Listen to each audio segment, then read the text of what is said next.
In today's game, we get to witness something that is both rare and beautiful, or from the point of view of Magnus Carlsen, both horrific and grotesque, as he gets utterly annihilated right out of the opening, finding himself in a lost position after making only 13 moves. This just doesn't happen, my friends. Okay, it happens every now and then in Blitz, but this is a classical game.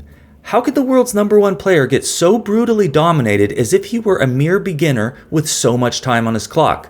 Well, the answer is this man right here, the Indian superstar and current world's #7 Praggnanandhaa Ramesh Babu, who in the game you're about to see literally plays like a computer on practically every move. I've never seen anything quite like this. Magnus doesn't even make any obvious mistakes. It's just that Praggnanandhaa's play is so brilliant and so ruthlessly accurate that Magnus gets systematically ground down, squeezed into a corner, and then pummeled into oblivion. And by the time he submits his resignation, there is already a checkmate by force on the board. So this is a truly historic game, especially since it's the first time that Pragg had ever beat Magnus Carlsen in a classical time control. It was played just last year in Norway chess. Pragg has the white pieces, and he opens this milestone of a game with e4. Magnus responds c5, the Sicilian defense, and after knight to f3, we have e6, looking for some early dark squared bishop activity. Play continues d4. White now has open diagonals for both of his bishops for the bargain price of letting go of one of his central pawns to c takes d4 in exchange for black's c pawn after knight takes d4. We have a6, known as the Paulsen or the Kahn variation. This is a great move to play if you're someone who doesn't like commitment. It prevents white from putting a piece on b5, especially his knight, which can sometimes target the hole in black's position on d6. It also supports a potential b5 down the road, but other than that, it keeps black's intentions a bit vague, while giving white the freedom to steer the opening in a number of directions. The normal knight to c3 is playable here, but Pragg waits on playing that move, you'll see why shortly, if you don't already know, and instead goes for bishop to d3, which is the top choice of the engine, as the majority of his moves in this game are. In fact, from here on out, I think I'm just going to tell you whenever he makes a move that is not a top engine move. That'll be simpler, and then that way if I don't mention it, you can just assume that for all intents and purposes, you are basically watching Magnus Carlsen play against Stockfish. Next is queen to c7, another flexible move, adding some coverage to these dark squares, preventing white from getting in an easy e5 down the road to attack black's knight when it goes to f6. Pragg castles, and after knight to f6, we have queen to e2, developing the queen before any of the other pieces on the queen side, which is not what we're taught to do as toddlers. In fact, I wasn't taught anything about chess as a toddler. I was outside catching bugs and frogs. But anyway, this is a very strong move, as it comes with the thematic threat of playing e5, giving a kick to the knight on f6, which black really needs to prevent. Knight to c6, adding a second defender doesn't really work, since white will just capture on c6 and then play e5. Bishop to d6 is sometimes tried, and it's actually playable, despite the fact that it blocks the d-pawn, as it does come with an attack on h2, but generally regarded as best is the move that Magnus plays, d6, covering e5 that way, but forever giving up on playing d5 in only one move, which would be black's dream scenario in this opening. Pragg now further hinders black's prospects of someday playing d5 with his next move c4, known as the Maroczy bind, gaining some oppressive space and clamping down on that d5 square. Magnus continues knight b to d7, which is just fine. Knight to c6 is playable as well, but he's headed for the e5 square, which is why Pragg's strongest reply here might be to just prevent it with the top engine move f4, tightening the stranglehold on black's position. But he goes for knight to c3, apparently with the philosophy that after knight to e5, allowing Magnus to take the bishop on d3 is better than preventing knight to e5 in the first place. After all, that is kind of a bad bishop, having diagonals that are blocked by pawns. On the other hand, it is a key supporter of this dreaded Maroczy bind pawn structure. So some rather deep theoretical arguments being made here.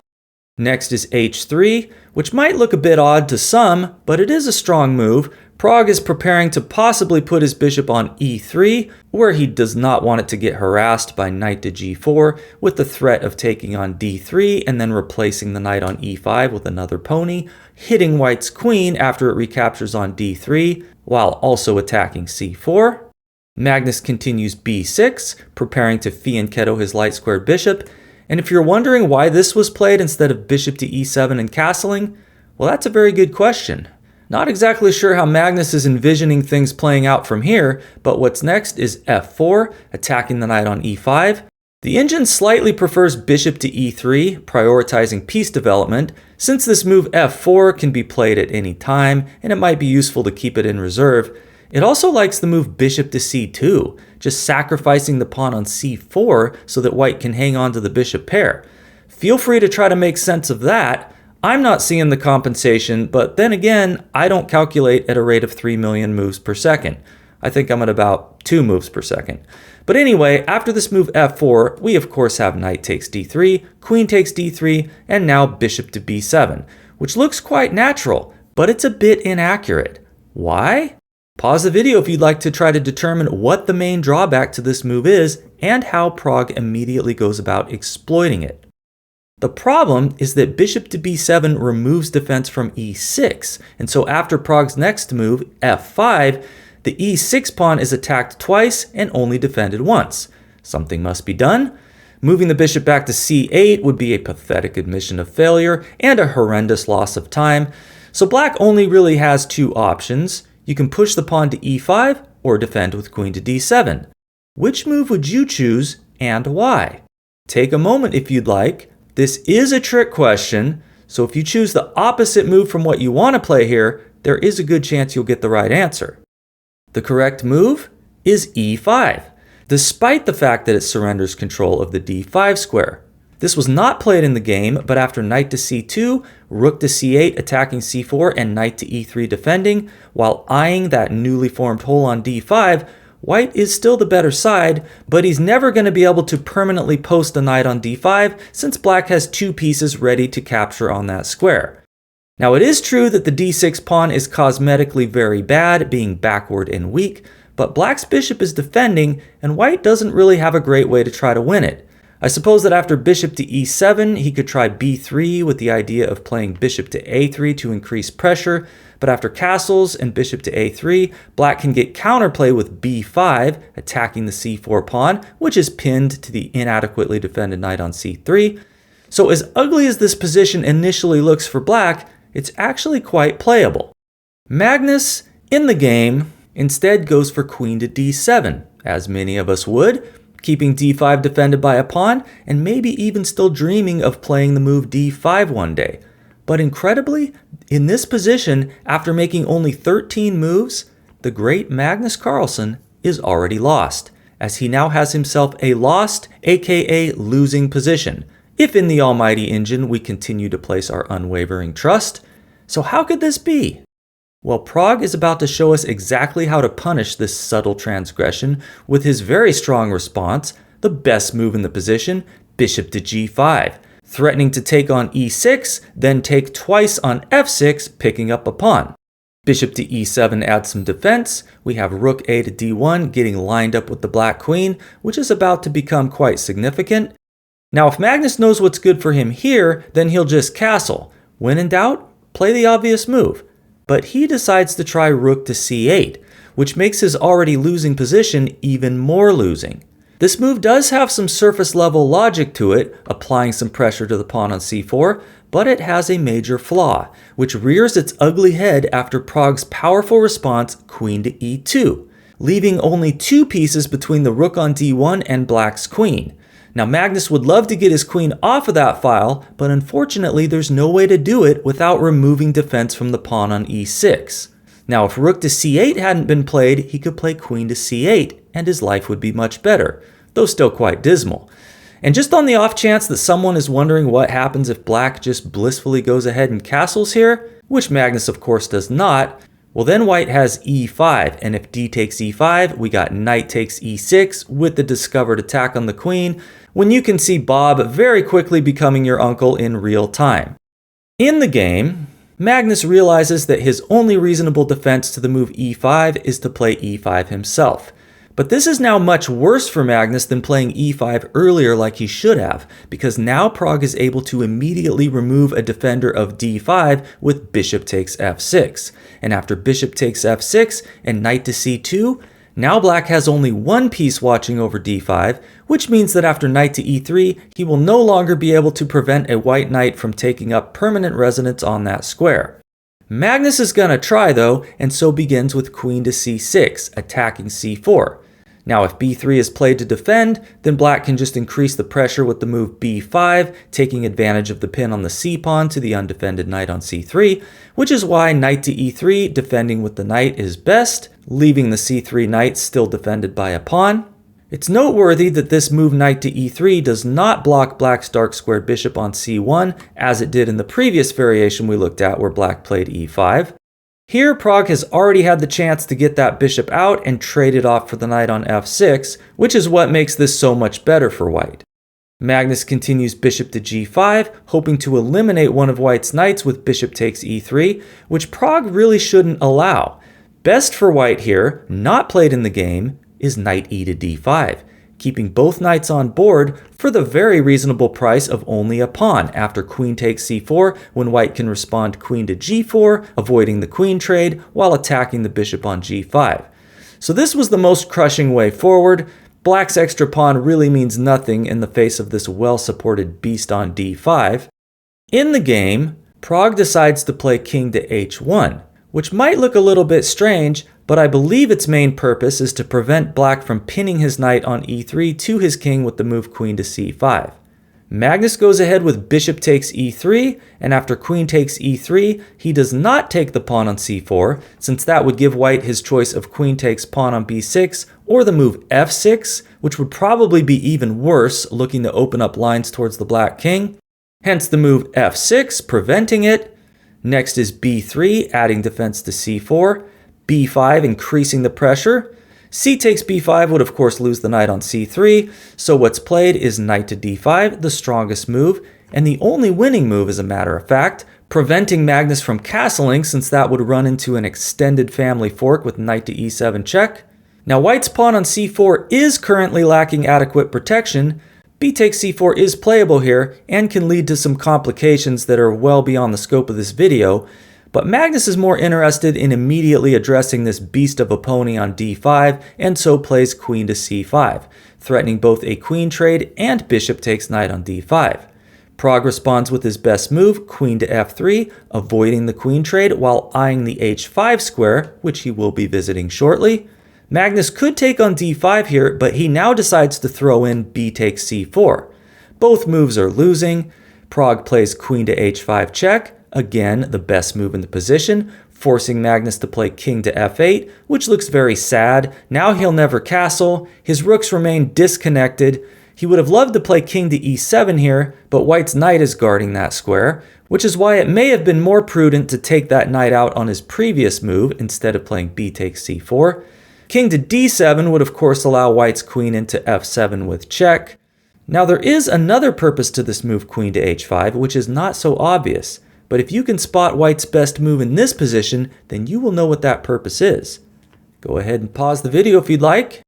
You know I wouldn't be asking you if it was the obvious b takes c4, after which queen takes c4 appears to run into a knight fork with knight to b6. However, black can get out of it with queen takes e4, threatening checkmate on g2 with the help of his bishop. So we don't want the black queen getting to c4, targeting e4, which is why the best move in the position, now played by Pragg, is rook to f3. A beautiful multi-purpose move, preparing to capture on c3 if black pushes his pawn there, defended by the knight, ready to meet c takes b3 with rook takes b3, when all of a sudden that rook is dangerously active. Rook to g3 is also an idea to directly target black's kingside. So how to respond as black? Well, Magnus says, let's begin by getting rid of that oppressive steed on d5 with bishop takes d5. Pragg recaptures with the rook, naturally, keeping the d6 pawn backward and weak with an attack on black's queen, which Magnus now puts on b6. Next is b takes c4, rook takes c4, rook to b3, attacking the black queen again. Magnus decides to respond as proactively as possible with rook to b4. It's as good a try as any, since it does give Pragg the opportunity to throw away the win. If he were to capture the rook on b4, when after queen takes b4, he'd have no way to prevent Magnus from untangling himself with king to e7, freeing his imprisoned rook on h8. Prague has come this far though, and he's not about to stop playing like a freaking computer now. He once again finds the most crushing move in the position, rook d to d3, with the simple threat of rook takes rook, queen takes rook, and rook to b3, headed for b8, winning the rook on h8. So Magnus captures on b3, and after rook takes b3, he plays queen to c7, guarding b8, but now comes queen to d1. The queen has done her duty on the king side, and now it's time to work together with the rook.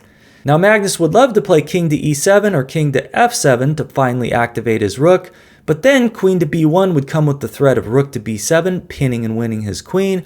That's not going to work. So what's tried is g6, which almost works. If black had another move here, then he could play king to g7, and then if queen to b1, his king could run to h6, which, believe it or not, would actually give black the draw.